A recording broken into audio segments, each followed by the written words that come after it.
Morning Train, or 9 to 5, is a pop earworm so oppressive that it has been used as a playful, and sometimes not so playful, looped weapon of sonic assault at festivals.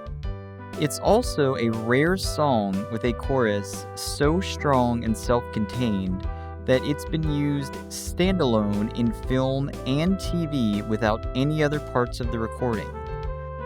So why is it that Morning Train's chorus repeats in our heads over and over again long after the actual recording has stopped? First, the entire structure of the chorus is built around the story of the lyrics. Man gets up in the morning, rides the train to work, puts in his 8 hours, rides another train home, spends the evening with his partner, our narrator, and then repeats the cycle the next day, presumably forever. Narrative themes of repetition aren't required to create looping earworms, but they certainly don't hurt. This feeling of endless repetition is already built into our chord progression as well. An 8-bar variant of the classic 1, 6, 2, 5 progression, commonly known as rhythm changes, after its use in I Got Rhythm by George and Ira Gershwin.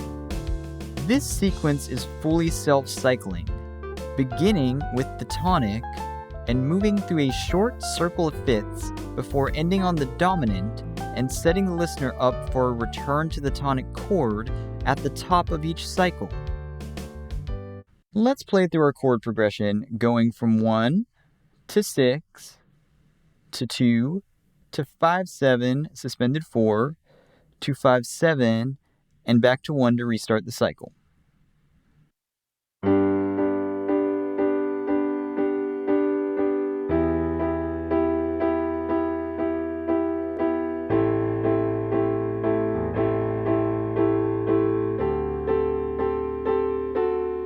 Again.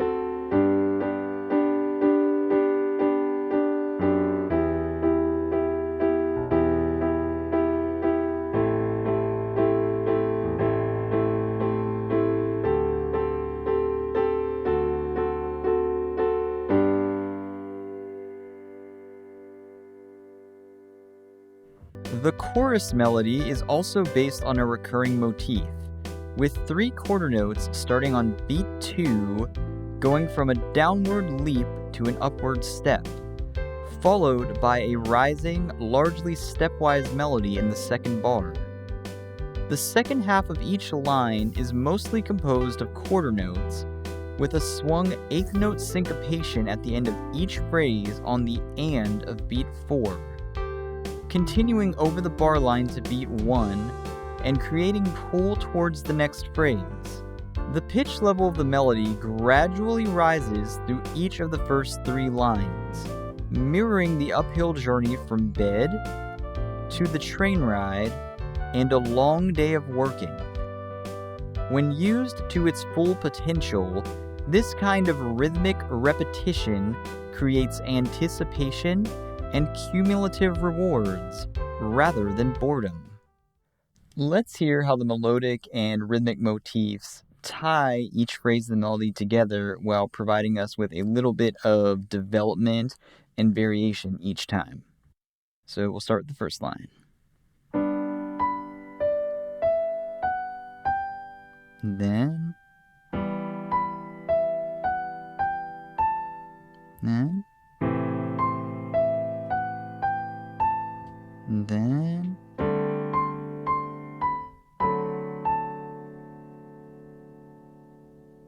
we can learn from how the chorus melody balances the use of stable and unstable notes at the start and end of phrases based on baby's presumed mood. In line 1, the melody begins and ends on 3, our stable third, and anticipating the 5th of the next chord. Line 2 also begins on 3 and rises to end on 4, anticipating the 3rd of the 6th chord and increasing the tension. Line 3 starts on 4 for the first time and also ends on 4, the 7th of the upcoming D7 suspended 4 chord, and the first line that ends on an unstable chord tone. This is the most tense phrase of the chorus so far, in keeping with Baby being bone tired during the train ride home at the end of a draining workday. Let's listen to how the melody sounds over each chord, highlighting whether a note is stable or unstable relative to the scale as a whole, as well as each chord. So we got 1, and then we got scale degree 3 there. So stable, stable. Ending on stable, scale degree 3, 3rd. That 3rd becomes the 5th now, so scale degree 3 and 5th over the 6th, so still a stable note.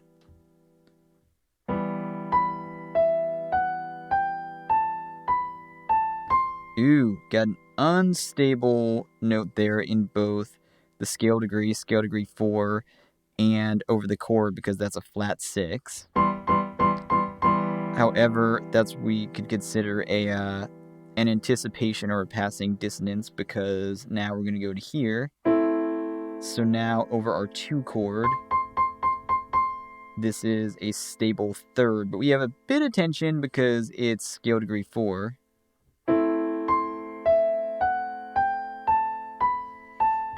Okay, so we're stable again. Well, stable over the chord, it's a 3rd, still the 4th of the key scale, so we have some tension there. And now we have, it's the 7th.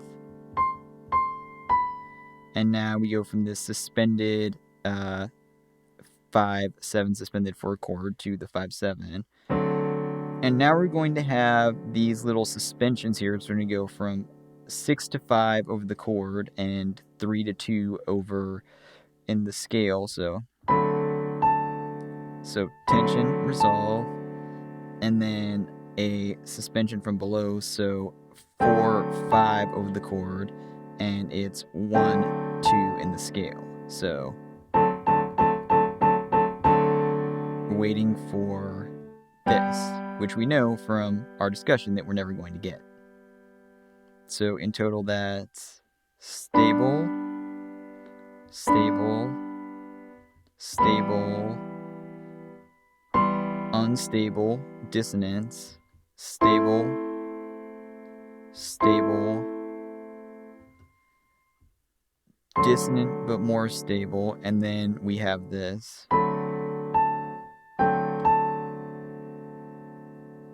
And that's that. A nice blend of color and tension with resolving back to stability as we start the cycle over again. The rhythmic format of each line contributes to the cyclical, hypnotic structure as well. Every phrase begins on beat 2, linking up with the backbeat and giving each line a strong beginning in the manner of other songs like All Over the World by the Electric Light Orchestra and Breaking Us in Two by Joe Jackson. Conversely, each of the first 3 lines ends on the swung and of beat 4, carrying over into the first half of beat 1 of the following bar, with just enough of a rest for Sheena Easton to take a breath before the next line and maintaining constant momentum throughout. In this age where music can literally be made by machines, it helps to remember that singers are living organisms who still require oxygen and rest intervals to produce their beautiful sounds. Okay, I'm going to play this a couple times through, highlighting the backbeat in the right hand. The first time just holding out the chord so you can hear how the boom, bum works, accenting that second beat. And the second time I'm going to play it through with the right hand coming in on the second beat and then carrying through the rest of the accompaniment. So here we go. My baby takes the morning train. He works from 9 till 5, and then he takes another home again to find me waiting for him. My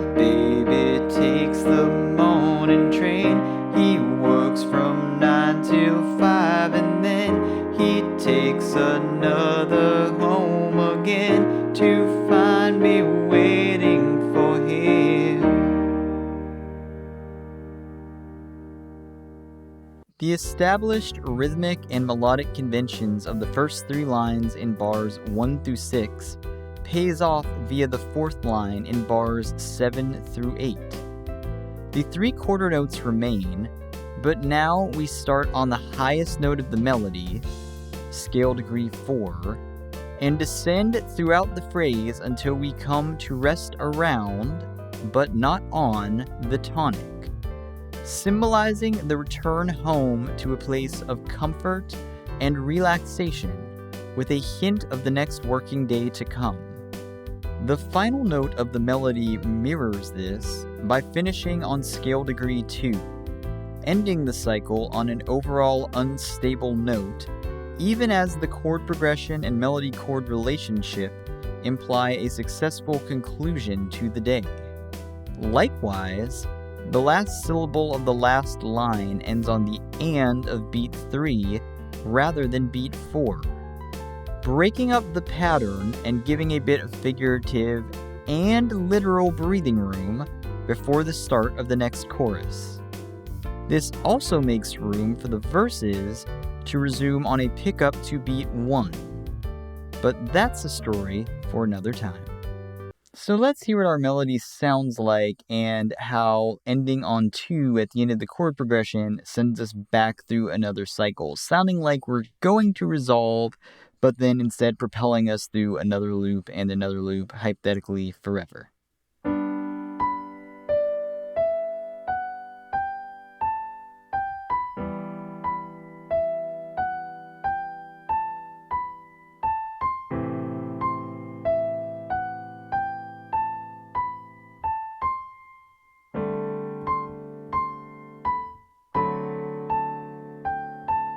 And there we go.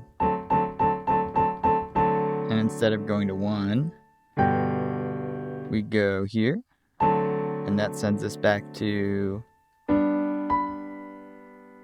and then we go around again.